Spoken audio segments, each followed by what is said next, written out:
Tiens, on remonte un peu, on l'a pas fait celui-ci. Ron Holland à Détroit, numéro 5. On a parlé de tout le monde autour, mais sauf lui, Ron Holland à Détroit. Donc on est plutôt sur un profil extérieur, hein, ni meneur, ni pivot, mais plutôt ailier, hein, si je dis pas de bêtises, qui est pas du tout passé par la case NCAA, lui non plus. Et on est sur, est-ce qu'on peut dire un talent de play ou pas avec Ron Holland à Détroit? Ouais, c'est ça, moi, j'en ai parlé juste avant, vite fait, c'était peut-être la seule grenade négative que j'ai mis, c'est pour moi le pire fit de la draft. Maintenant, le joueur en lui-même a énormément de potentiel. Ron Holland, c'était top 2 sorti de high school, c'était un des prospects les plus cotés. C'est un arrière ailier qui se destine lui à être meneur de jeu. Euh, Athlète incroyable dans la verticalité, dans l'explosivité vers le panier, défenseur ultra polyvalent, capable de défendre 3 à 4 postes, avec encore une fois des très longs segments et une belle mobilité. C'est un garçon, pour le coup, le basket, c'est sa vie. Alors voilà, il est pas d'un milieu social ultra favorisé. Et il a dû être mis de côté pour une blessure pour se préserver avec Ignite. Et ben, il tirait la gueule. Vraiment, tu le voyais. Il était dévasté et il veut tout le temps jouer. Euh, C'est bien ça, l'aspect de passionné par le basket, c'est un bon point, quoi. Parce que ouais. parfois on a tu sais, des Uber athlètes qui sont là, mais parce que ils ont ces qualités, donc ils sont là. Mais tu sens qu'il n'y a pas ni l'instinct ni la passion pour le jeu, donc ça c'est quand même un bon point. Non, non, il adore le basket. Là, y a pas de souci là-dessus. Il a choisi Ignite pas parce qu'il y avait un côté financier et que bah Ouais, lui il ouais. voulait faire de l'argent très clairement. Même si l'NCAA propose des finances maintenant, lui c'était pour lui quelque chose d'important. Et puis c'était de développer son corps parce qu'il était pas monté ultra épais alors que c'était un bel athlète, mais plutôt que de développer le jeu, hein, le cliché que vous avez dans NBA 2K. Est-ce que je vais à l'université pour prendre des skills basket ou est-ce que je vais en Ignite, enfin en G-League pour prendre des skills athlétiques, ce qui est plus vraiment vrai maintenant, hein, mais bref, voilà, et difficulté, bah, c'est que c'est beaucoup trop de flash, le tir extérieur n'est pas encore totalement en place, D'accord.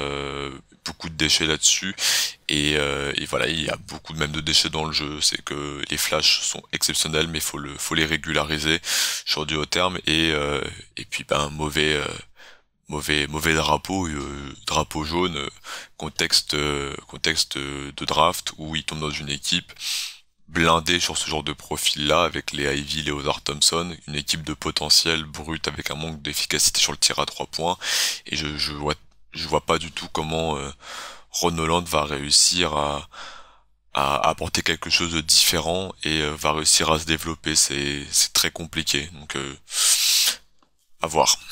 Détroit, Détroit, c'est sympa comme principe, comme projet d'équipe, c'est on draft que des mecs talentueux et chacun a besoin de talent. Mais sauf que Ouais. ça fait 3-4 ans qu'on draft des mecs en disant. Pardon, talent de spacing, pardon, je veux dire, excuse-moi. Donc ça fait 3-4 ans qu'on draft des mecs. Oui, non, mais lui, il est talentueux, mais il a juste besoin de spacing. Oui, mais au bout d'un moment, t'as que des mecs qui ont besoin de spacing et aucun n'est du spacing, quoi. Donc c'est un peu un problème, quoi. Après, bon, point positif, Bickerstaff, Dieu sait que je suis pas fan du tacticien avancé, stratège de playoff, Mm. adaptabilité, etc. Mais on peut quand même lui reconnaître un truc, c'est le développement des jeunes qui est quand même pas mal, hein, pour le coup. Tu vois, à Memphis, il a quand même fait de bonnes choses et un aspect notamment de agressivité des joueurs que je trouvais pas mal. Il a fait avec Jaren Jackson et c'était plutôt pas mal. Il arrive à Cleveland, il fait un peu pareil. Il développe Markkanen aussi dans cette veine-là, ce côté agressif, post-up, alors qu'avant Markkanen, Mm. il est pas à ce point là-dedans. Donc voilà, rendons à César aussi ce qui appartient à César. Bickerstaff, je suis pas fan du tacticien avancé, mais au moins sur ce développement de joueur, c'est pas mal. Moi, j'aime bien, donc à suivre. Mais bon, au-delà du contexte qui est pas bon, sur le joueur en lui-même, tu parlais aussi de bons défenseurs. Est-ce que c'est juste le fait qu'il a des qualités physico-athlétiques fantastiques, ou est-ce que déjà il y a une technique défensive, il y a une application, il y a un savoir-faire, ou est-ce que c'est pour l'instant juste le côté, j'ai les atouts physiques incroyables, quoi. Bah, le truc c'est que Ignite ça défend pas, enfin c'est de la G-League donc ça défend très peu et Ignite ne défend pas du tout et il y a pas de vétérans pour mettre ça en place donc Ouais. c'était compliqué, il y avait pas en plus cette année il y avait une QV où il y avait pas de meneur chez eux, tu vois, il y avait pas d'arrière expérimenté, c'était Norris Cole qui est venu faire une pige mais prendre son chèque quoi plus qu'autre chose donc c'était dur. C'est un mec surtout pour les qualités athlétiques hein. Alors il anticipe bien les changements de direction sur la rota des hanches. Il bouge D'accord. bien, les pieds bougent très bien. Les mains aussi sont utilisées. Tu vois, pour contester le tir, il utilise les deux mains. Donc c'est pas un joueur qui va être juste prédominant sur sa main forte. Pour contester un shoot, il est capable de ça. Il saute pas trop dans les feintes.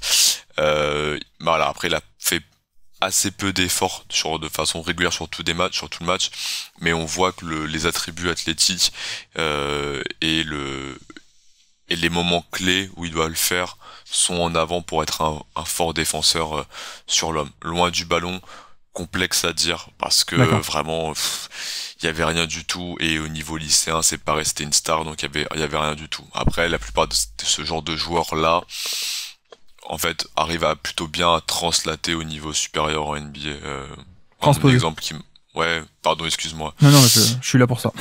Moi j'ai arrêté les maths, c'est trop compliqué. Mais l'exemple pour moi qui m'a guéri avec ce truc de il défend pas, il défendra jamais, c'est Anthony Edwards, tu vois, qui Ah oui, défendait oui. jamais en high school à Georgia, c'était horrible, mais horrible. Et je disais au gars, mais il défendra jamais, ce mec-là, c'est une star et il peut pas faire. Finalement, il s'y est mis. Il s'est donné, et il a réussi à le faire. Et je pense que Ron Holland, de toute façon, vu que lui il veut le ballon dans les mains, mais t'as Kate Cunningham qui est là et t'as des mecs un peu plus vieux en place, bah il l'aura pas. Le shoot extérieur, bah il est pas suffisamment comment dire, régulier. Alors il y a du catch and shoot, mais c'est pas encore régulier, mécanique de tir à travailler aussi, et qu'il préfère prendre du pull-up, être en rythme, en mouvement, et que bah il l'aura pas. S'il veut jouer, il va falloir de la défense, et donc j'espère pour lui qu'il va le comprendre, et normalement il y aura quand même ça. Après, faudra voir l'entourage qui était questionné depuis plusieurs années. Donc j'espère qu'il va être bien encadré, mais ouais, j'aurais adoré ce joueur dans plein de contextes d'équipe, tu vois, en termes de développement individuel. J'aurais été plus rassuré dans pas mal de contextes d'équipe. Detroit, on verra bien. Et donc, il veut jouer meneur, mais en termes de passing, on en est où? Est-ce que c'est un mec qui peut, ou c'est juste qu'en fait, il veut la balle? Non, il peut. Il D'accord, a ok. capable de passer des deux mains, passe direct, passe au sol, passe lobé, manipulation visuelle, bon dans le drive and kick. Il y a des flashs, mais après il perd beaucoup de ballons. Il fait des choses trop compliquées. Ouais, mais c'est pas grave, ça. Je préfère un mec qui sait déjà faire des trucs, mais qui a du déchet, plutôt qu'un mec Ouais. qui, de base, n'a pas de passing. On sait que ça se développe pas trop, quoi. Hier, ça ressemble un peu à Amen Thompson. Alors Amen Thompson, Oula, pour moi, était encore attention. même plus spectaculaire. Je vais tomber amoureux, là, attention. Amen Thompson était encore plus spectaculaire Ouais. dans le côté flash, mais il y a ce genre de choses là, tu vois, le mec très très délié, très long, et qui monte très haut, et puis il part comme s'il allait au lay-up, et puis finalement il te fait un kick en faisant un 360, il retombe par D'accord, terre, d'accord, et puis ok. des fois la balle tombe dans les mains du shooter, puis des fois c'est dans les tribunes. Donc c'est un vrai fort talent, c'est un vrai albatros, mais faut mettre en place, faut créer le basketteur. Donc potentiellement, parce que moi dans l'idée, tu commences à décrire un truc et je me disais, bon, Uber athlète qui aime bien avoir de la création, un petit pull-up, mais c'est pas hyper efficace et tout. Je me disais, c'est une sorte de Jalen Brown, tu sais, ou Cam Whitmore, ou ce truc comme ça, mais non, s'il y a du Ouais, passing, c'est qu'on est quand même mieux, quoi. On pourrait à terme avoir un très bon ailier polyvalent, en fait. clairement. Ouais. Une espèce de, tu vois, prenons des comparaisons, pas de même couleur de peau. Chandler Parsons ou Hayward. Bah ouais, c'est ça, qui du coup était plus proche au sol que lui, ça, il veut s'envoler, tu vois, il adore ça. Non, sur le côté scoreur et passeur, je veux dire, sur ce côté, c'est pas un créateur principal d'attaque, mais ça peut être un peu l'ailier polyvalent qui peut faire 2-3 pick and roll, 2-3 bonnes visions, 2-3 drive and kick, quoi. Clairement, et lui c'est ce qu'il veut, hein. C'est ce qu'il Ok. veut toute l'année. En fait, ils sont partagés. En fait, la prise de balle à Ignite, c'est qu'il y avait deux ailiers. Il y avait Ron Holland et Matas Buzelis, autre rookie drafté par Chicago, là, Ouais. le Chicago 1 lituanien.